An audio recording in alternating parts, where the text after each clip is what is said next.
Hey everybody, welcome back to Retro Modding News, my weekly video where I talk about what's new and upcoming in the world of retro console modding. First up this week, I just wanted to give a shout out to Bucket Mouse, who's reached 1,000 followers on Twitter, but they've also released the version 2 of their DMGC project. DMGC is a replacement motherboard for the original Game Boy that actually uses a Game Boy Color CPU, so it's kind of like shoving a Game Boy Color inside of an original Game Boy. You can check out the GitHub here if you want to learn how to build your own, but first let's go over what the changes were in this version 2. It sounds like they've updated some of the part footprints on the PCB, just made them a little bit more accurate. They're also adding Pro Sound compatibility, which it sounds like there are some CPU pins on the Game Boy Color CPU that allow you just to get a, higher quality maybe sound from the original CPU. So they're just exposing that as a second audio jack on the board. They're also adding an option where you can use clicky button switches like there is on the Game Boy Advance SP. So that's an interesting update. And lastly, they're updating the license that they're using to allow for commercial use. So if you wanted to build DMGCs and sell them for people, now this new license will allow you to do that. They are asking for you to attribute them if you ever do that. So please be mindful if you're planning to sell these for yourself. Next, we've got a pretty interesting project known as the Shinobi Scaler, which is a miniaturized PCB for the GBS 8200. The GBS 8200 combined with the GBS control firmware is a pretty popular low budget-ish upscaler these days.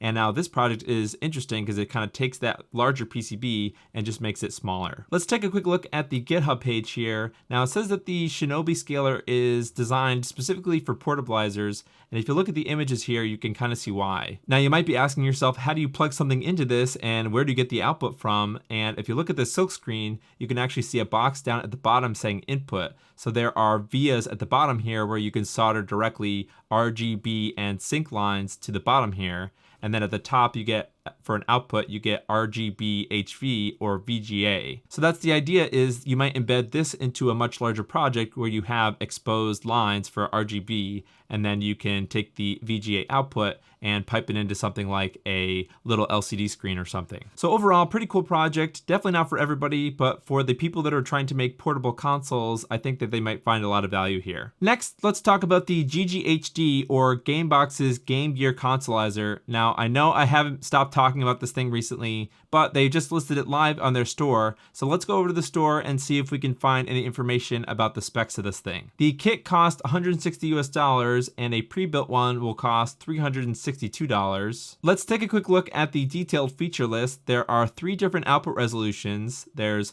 480p, which is a 4x scale. There's 720p, which is 5x scale, and then there's 1080i, which is 1080 interlaced, which is a 7x scale. There's also a full screen nonlinear mode, which will adjust the scaling to full screen at whatever your resolution is set to. There's also Master System support, which I think is pretty cool. And they also have the gamma correction feature that I've loved on their GGHD Advance, which is their Game Boy Advance consolizer. The gamma adjustment basically brings down the brightness of most of those handhelds, which have really bright screens, because the original LCD screens on those handhelds were not very bright, so they had to up the brightness on the actual gameplay as a way to compensate for that. So the gamma adjustment will just basically bring that brightness lower. Different filter options, which I don't really do anything with filters. I just want the sharp pixels. There's also Genesis controller support, which I think is a big W. The initial prototype that I saw had a Super Nintendo controller port on the front. So I'm glad they decided to go all Sega with this. And it also supports both 3 and 6 button Genesis controllers. And it's USB-C powered, which is the same as the Game Boy Advance consolizer. So it's essentially identical to the GBHD Advance, which is the Game Boy Advance consolizer. So I'm very excited to get this in my hands, put it in a Game Gear, and finally get to play some Game Gear on a big screen. Make Megahertz has a quick StellarOS update. StellarOS is going to be the firmware that will run on their new Project Stellar mod chips that are coming soon. They've announced that StellarOS is going to have Insignia integration. Insignia is like an Xbox Live replacement platform. It's sort of like brand new. It's just coming out now, but hopefully it will, bring back some online multiplayer functionality to the original Xbox. So it's great that Make Megahertz is trying to integrate this into StellarOS. I think that will really provide a good reason for people to check it out. if there's extra complexity to actually using Insignia inside of an Xbox, I don't think that a lot of people are going to try to use it, but rolling it into StellarOS, making it as simple as possible for people to use, I think that's an awesome idea. So I really appreciate Make Megahertz for doing this. Maybe I'll do a live stream when all this is said and done and I have Project Stellar installed in an Xbox. Maybe I'll try to do like an Insignia, like Halo live stream setup or something. For a while now, I've had the idea that somebody should make replacement PCBs for original consoles that are just FPGA replacements, kind of like make your own analog console. And I think this idea of putting a D10 Nano or a MiSTer inside a PC Engine is kind of a smart way to do it. Yes, I know that you lose the cartridge support. Actually, I see some circuitry on there. I don't think that's a Hue card reader, but anyways, MiSTer doesn't have the capability of reading data from a cartridge or anything. But I like the idea, right? Having a replacement motherboard that is completely brand new parts and sort of is feature complete to the original console. That's my idea anyways. So it's kind of cool that Retro Gamer Store had a similar idea and was working on this way to have basically a glorified MiSTer case built into a PC Engine. Next, we have a pretty small update from Dan Kuntz. I think this is the first time that we've seen the Infinity Switch in person. I think up until now, we've only seen renders of it, but now it looks like there is but I think it actually has a 3D printed case, but this is a physical version of the Infinity Switch. I don't think I've ever seen one before. The finished product is not going to have a 3D printed enclosure, and actually in the tweet here it mentions that they're waiting for an injection molding to be done for the base. But it's so nice to get an actual physical representation of the thing before,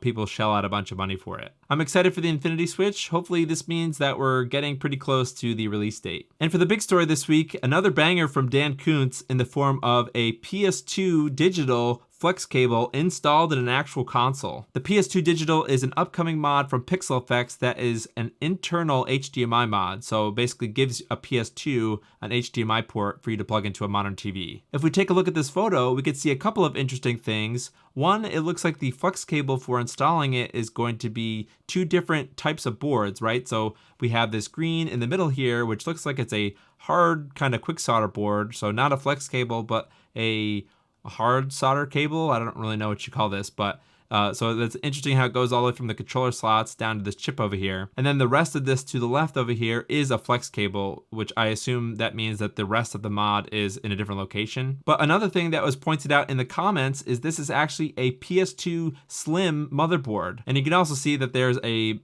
probably a Modbo mod chip on this PS2, so it has some compatibility with mod chips also. It's not going to interfere with other mod chips that are already installed. Now you might ask yourself, does that mean it only works on slim consoles? And no, somebody posted this thing here where it says that it will work on fat PS2s, SCPH 3900X and up, and then a bunch of different slim motherboard revisions here. Like it says here, this is a provisional list, so we're just gonna have to wait and see for Dan and PixelFX to finalize this list before we all run out to eBay and buy new PlayStation 2s to put the PS2 digital in. That's it for this week, but go check out this video where I talked about Voltar's new 2-chip SNES RGB mod.